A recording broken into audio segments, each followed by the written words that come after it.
A mighty fortress is our God, a trusty shield and weapon.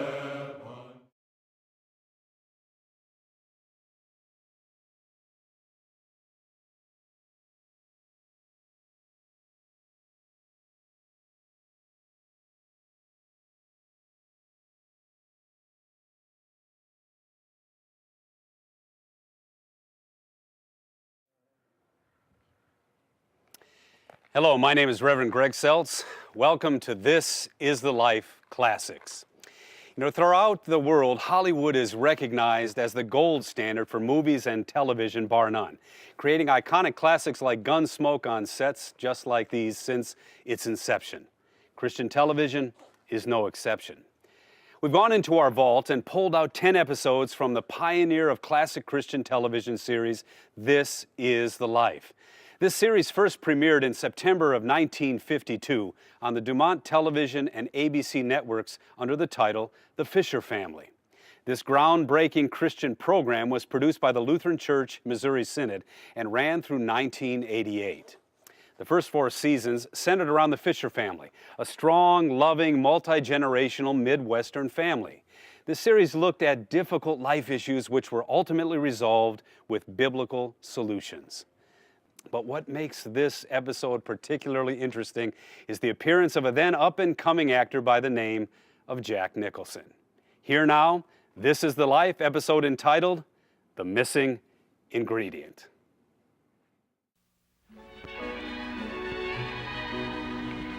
I think we better be going, Bob. Why? Your mother and father aren't going to worry about you now. Not a week away from our wedding.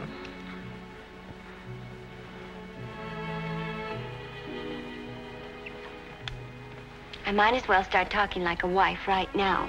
You've got an 8 o'clock appointment in the morning, and you can't sell Mr. Davidson those refrigerators unless you're wide awake. Mercenary, you're marrying me for my commissions. Dad says you're a sound young man with a promising future in the appliance business. That's why I'm marrying you. Your dad's a great guy, Lynn. I only hope I can be half as good a husband for you as I'm sure he's been for your mother. What's the matter? I don't really know. But somehow things haven't, felt just right at home lately. I've even been wondering if our going to get married has something to do with it. Why don't you ask him if there's something wrong? I'm going to. That's the real reason I want to get home early.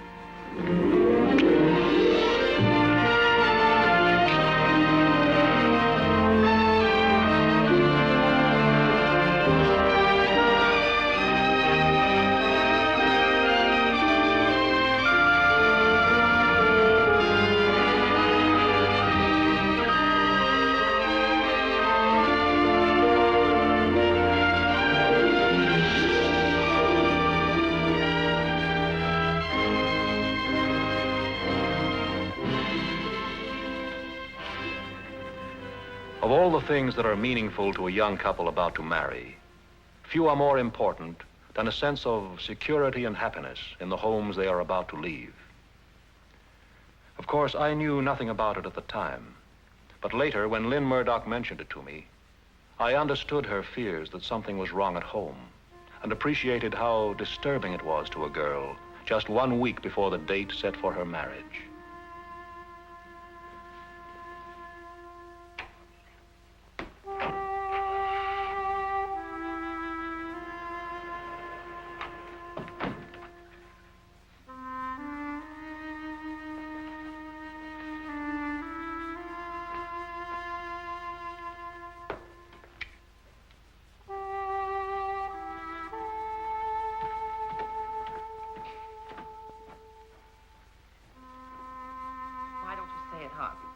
Why don't you say there isn't any purpose, any reason for us to stay together after Lynn's married? Why bring Lynn into this? Because all I've been is a mother. You haven't had time for a wife ever since your business became more important than our marriage. Let's not get dramatic. And let's not do anything to spoil Lynn's happiness. Don't worry. We'll go on keeping up a front for her sake. But once she and Bob have moved to Springfield, I'm not going to go on pretending to be a happy wife just because it's good for business. Look, Dorothy, I never said you had to do anything for my business. You never let me help. Even when you're home, you never discuss your problems with me. Well, maybe I want to forget them. And maybe I don't want to be a part-time wife anymore. Even when you touch me, it's like something mechanical, not like something that means anything to you. Okay, we'll have it your way. Give the kids a chance to get squared away, and then we'll have Ben Foster draw up a property settlement. I just hope we can be civilized about this whole mess. Oh, yes. At least we can be civilized with each other.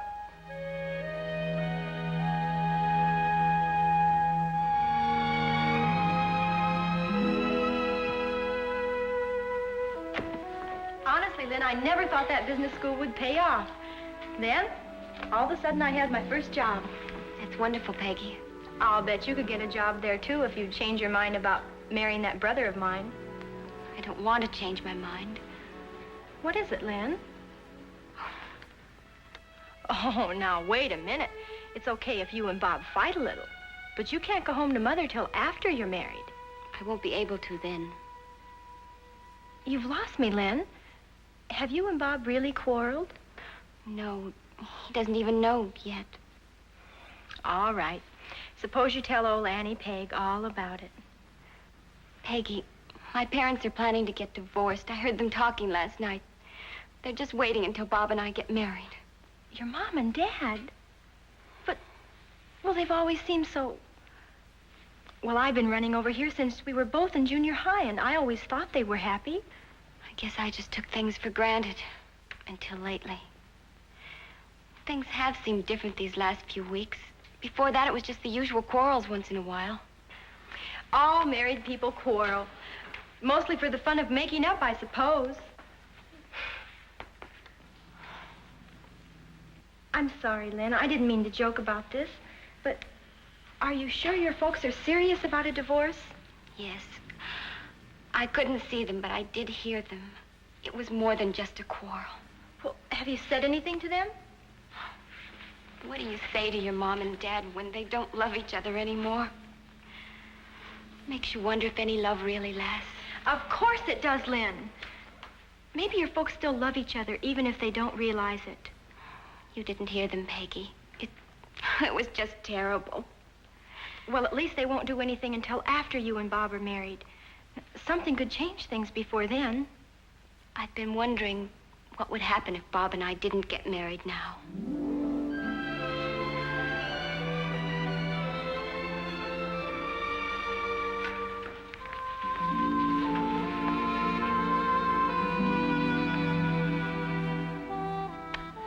I wish your parents were here now so we could talk this thing out together. I've just realized how little either of them have been home these last few months. Dad had some business dinner tonight, and Mom's club is planning some kind of a charity drive. Well, we won't keep them at home together by postponing our marriage. It might make things even worse for your parents. I sure don't want to postpone our marriage. You should know that.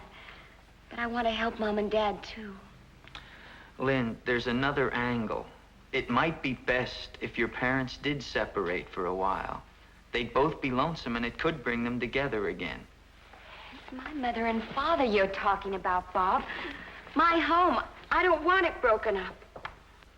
Lynn, I want to help, too. But how do we really know what's best for your parents? No use they're being miserable for the rest of their lives. Is that the way you'd feel about our marriage? We won't let anything like that happen to us. Mom and Dad, maybe they thought that, too. Lynn, we can't live somebody else's life. You don't know all that's happened to them along the way, even if they are your parents. We have to build our marriage on what we have now. Oh, I love you, Bob. But all of a sudden, I'm scared. If this could happen to Mom and Dad, it could happen to us. We could get hit by a truck on the way to church, too. But we can't stop living our lives just because of what might happen next week or tomorrow or in the next 60 seconds. I love you, and I'm going to do everything I can to make our marriage happy.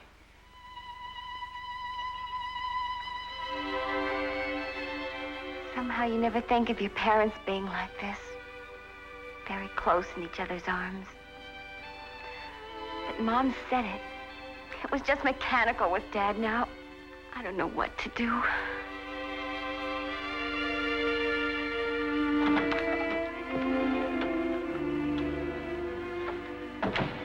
Hi.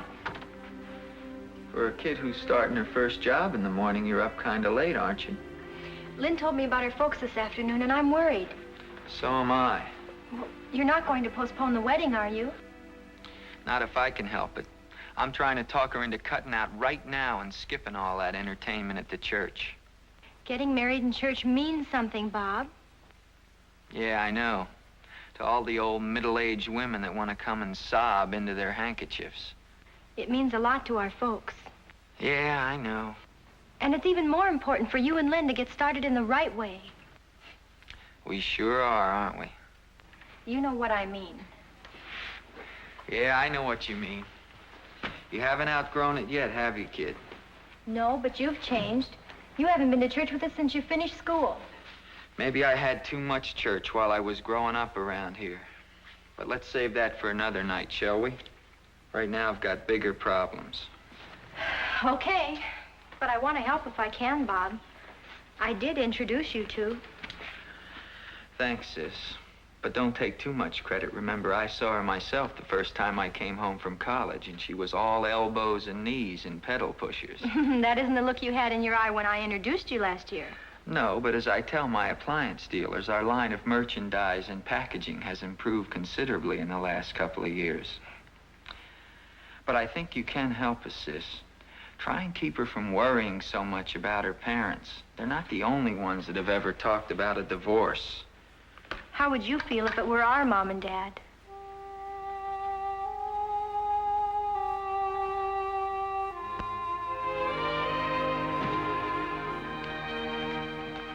Another wedding present.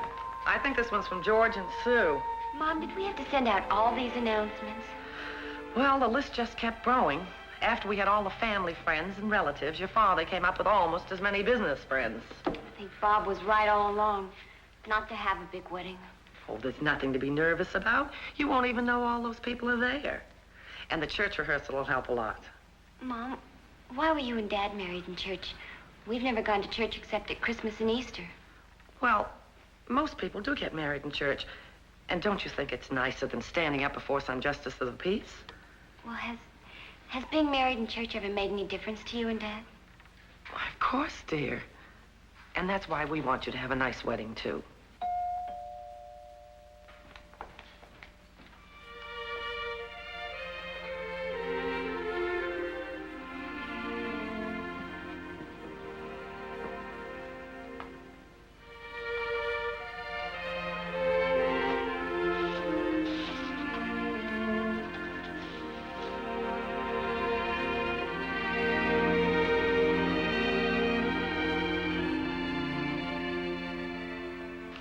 That was Mrs. Noble's son, Art, delivering your dress.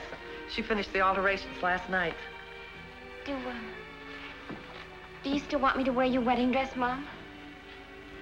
Well, why shouldn't I? Don't you want to?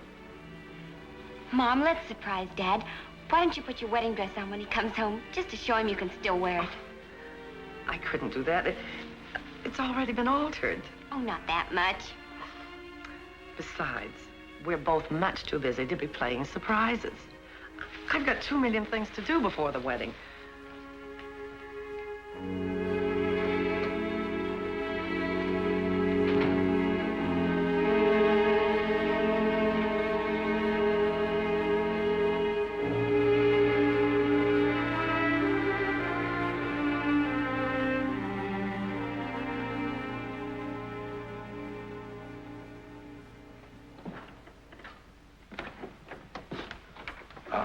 Leave that Lily alone.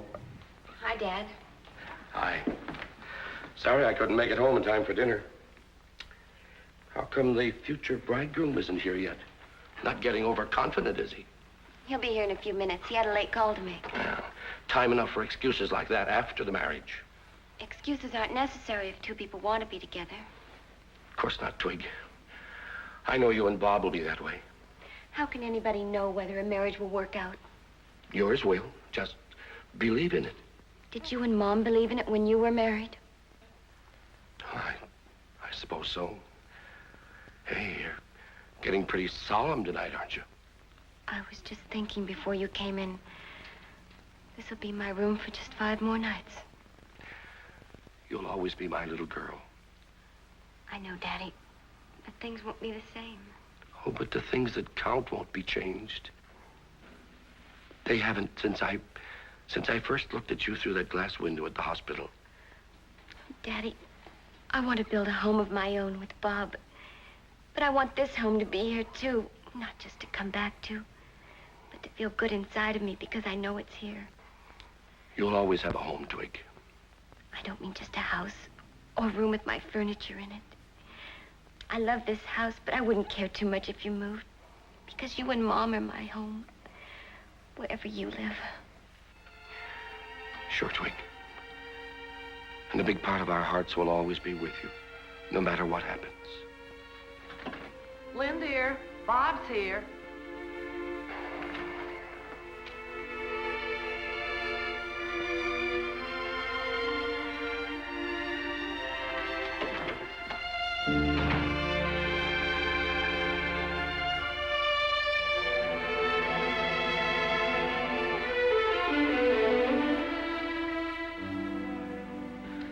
I sure wish this rehearsal were the real thing.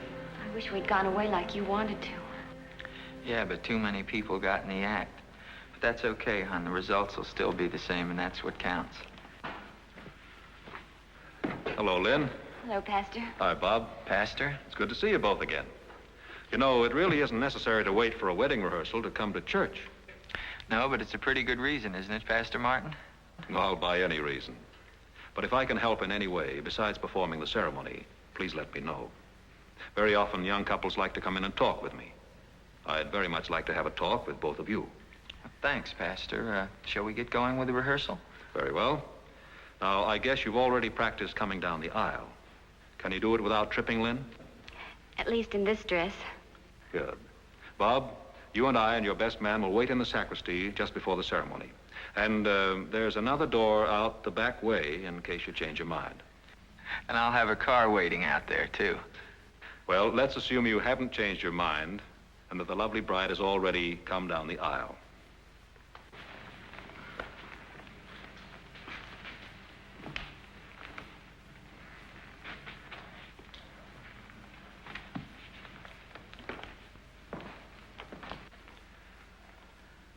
Undoubtedly, you've heard the marriage vows spoken a number of times, but they'll have a wonderful new meaning for you when you repeat them after me at your own wedding. I've always looked upon a wedding rehearsal as something more than a matter of mechanics. It's meaningful to think about the marriage vow before we finally say the words, and to understand more fully what it means to have and to hold from this day forward. For better, for worse, for richer, for poorer, in sickness and in health, to love and to cherish, till death do us part.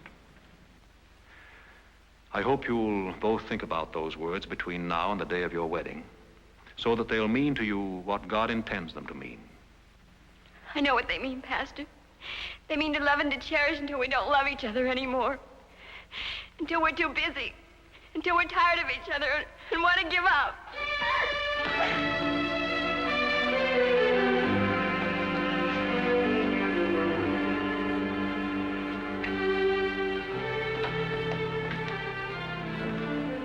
Can I talk with you, dear?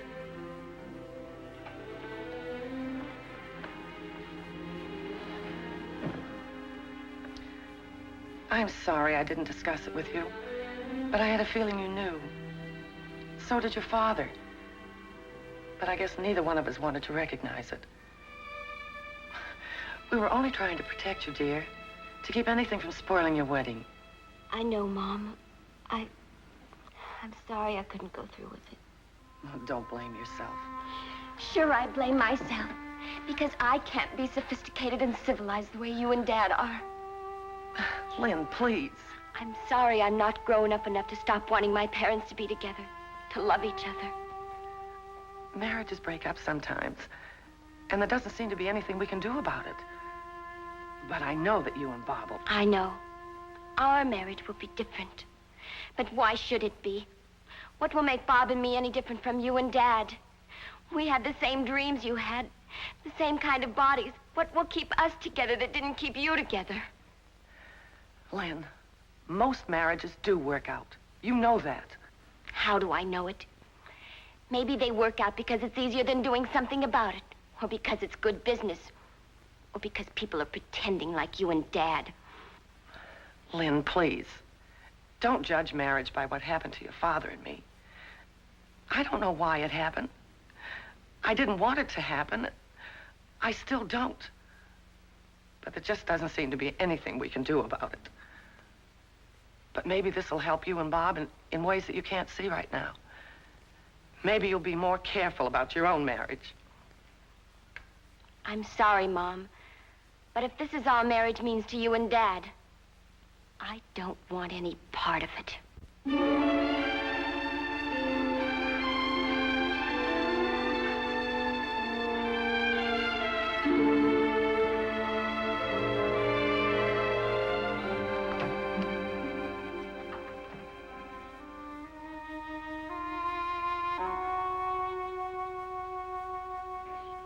Lynn, it doesn't make sense. It won't help your parents now if we don't get married. I'm not thinking of my parents now. I'm thinking about us. I love you, Bob, but loving each other, wanting each other, maybe it isn't enough to make a marriage last. What else is there in this crazy world of ours? Lynn, I've known a lot of girls, but it's something special with you, something I wanted to last. I don't know what I want. I really don't. But I know there must be something we haven't found. I've seen their wedding pictures. Mom was more attractive than I am. I think she still is. And I'm sure Dad felt the same way about her as you feel about me. But what happened? Why did they lose each other? Marriage isn't going to fail as an institution just because your mother and father couldn't make a go of it. It's still a pretty wonderful thing, Lynn, regardless of all the divorce headlines. Well, it's different when it happens to your parents. So is a heart attack or cancer, but you can't live your life in fear and trembling. You might as well jump off the highest bridge. Listen, Lynn, let's not be fools. Let's take what we've got now while we've still got a chance. We can hold on to it. Please, Bob. No more talking. Okay, maybe it won't work.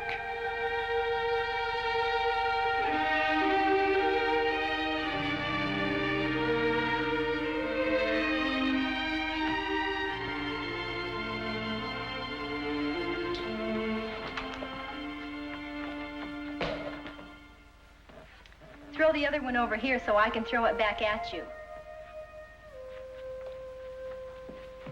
Isn't it time you came to Sister Peg for a little advice about that large hole in your head? Well, I've tried everything else. I don't see how you could do any worse. I wish you would talk to her, though. I'm sure not getting through. I don't think I would either. I suppose not. Maybe I should just let her alone and see if she can work it out for herself. That's a very original idea. Well, I haven't heard anything better from Sister Peg. Will you promise not to crank down your hearing aid if I say something you don't agree with? Go ahead. It's on full blast. At the rehearsal the other night, I heard Pastor Martin offer to counsel with you and Lynn. And neither of you paid any attention to him. Bob, did the idea ever penetrate that thick skull of yours that Pastor Martin might have the answer Lynn's looking for? There's been too much church in this thing already. Leave that hearing aid alone, boy. You're not afraid to find out you've been wrong about some things, are you? That's got nothing to do with it. Then you're not afraid to talk to the pastor. Okay, what can we lose? I'll try it if you can talk Lynn into it.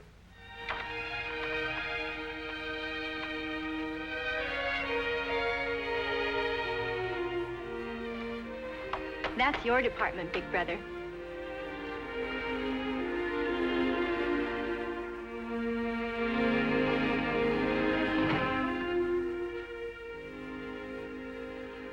You're right, Lynn.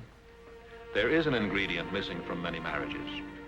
True, they don't all fail because of it, but neither are they as rich and complete as they could be. Then you're not talking about love, are you, Pastor? We We were, weren't we? And I am talking about love in another dimension. Well, how do you define love, Pastor Martin? Well, I've been in love myself for just about 30 years. And I'm still not sure I know enough about it to try my hand at a definition. I doubt that my wife would try it either. Well, then there's no way to predict a successful marriage. No, not absolutely.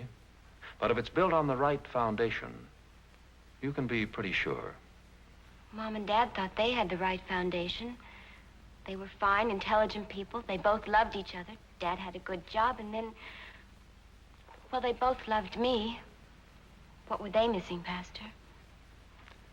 Do you want me to tell you frankly? Yes, of course. I'm afraid their marriage was not built on a common religious faith. A living faith in Christ as Lord and Savior. A faith which motivated their everyday thinking and behavior. You see, a Christian marriage binds more than two hands in holy wedlock. It binds two hearts which have become one through a deep religious faith. A faith in the same God, the same Christ, the same heaven. In many a marriage that has broken up, I'm afraid that such a faith, mutually shared and mutually practiced, was the missing ingredient. Don't you have divorces in your own church, Pastor? Very few, I'm happy to say.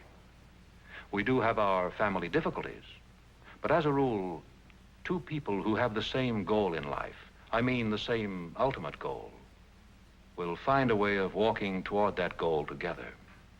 Pastor, do you think that Bob and I, do you think that we could have a successful marriage? If each of you gives Christ the first place in your heart, and if both of you determine that come what may, he'll be given the first place in your home. It's marriages like that that are made in heaven.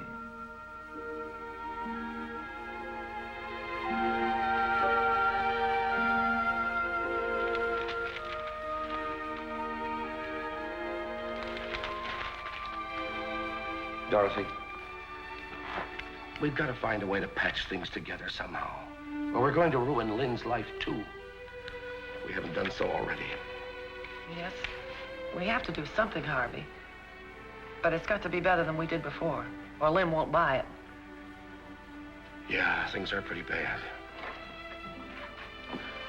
Hey, this isn't fair. Here I am home early for a change. You weren't even here to pour my coffee. I've been walking. Bob and I are going to be married next week in church, just as we planned. Oh, that's wonderful.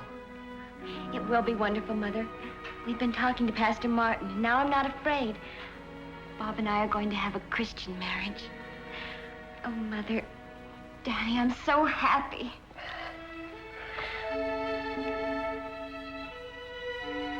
What God hath joined together, let not man put asunder. Yes, my friends, what God hath joined together, let not man put asunder. How much heartbreak and tragedy could be avoided if we would only keep those words alive in our hearts?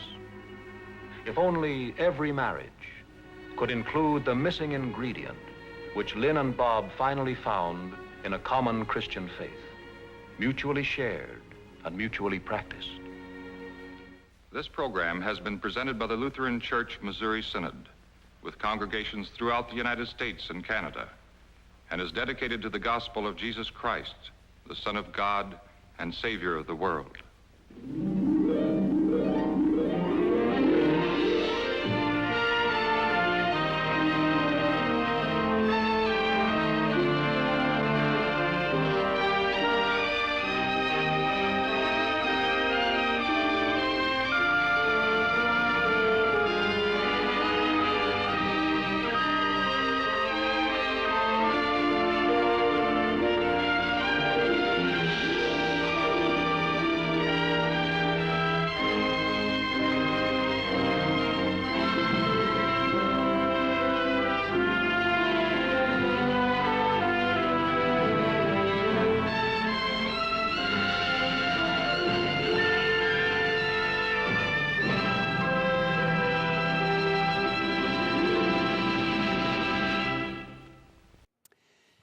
Nicholson would go on to do more TV shows like Dr. Kildare and The Andy Griffith Show, but he would make his big transition to the big screen with the Academy Award-winning film One Flew Over the Cuckoo's Nest, for which he won an Academy Award for Best Actor in 1975. At the time this program, The Missing Ingredient, was filmed, the topic of divorce and broken marriages wasn't often seen on television. And while this episode illustrates Jesus' promise that he brings abundant life to people, it also challenged us to see that he is that missing ingredient in life, that he makes life worth living, people worth loving, marriages worth committing to, and families worth sacrificing for. Now, Nicholson's character was skeptical about such things. He states that he has had his fill of church. The church is a place to gather with others that have recognized that they can't do it alone. They need help. They need strength. They need forgiveness, that they need Christ, not just in their marriages, but in every aspect of their life. That's a main ingredient message, one that we can never get our fill of, that's for sure. You could say because he was there, the couple didn't just receive something good, they received the main ingredient, his very best. And that makes all the difference in the world. I'm Greg Seltz. Thanks for watching.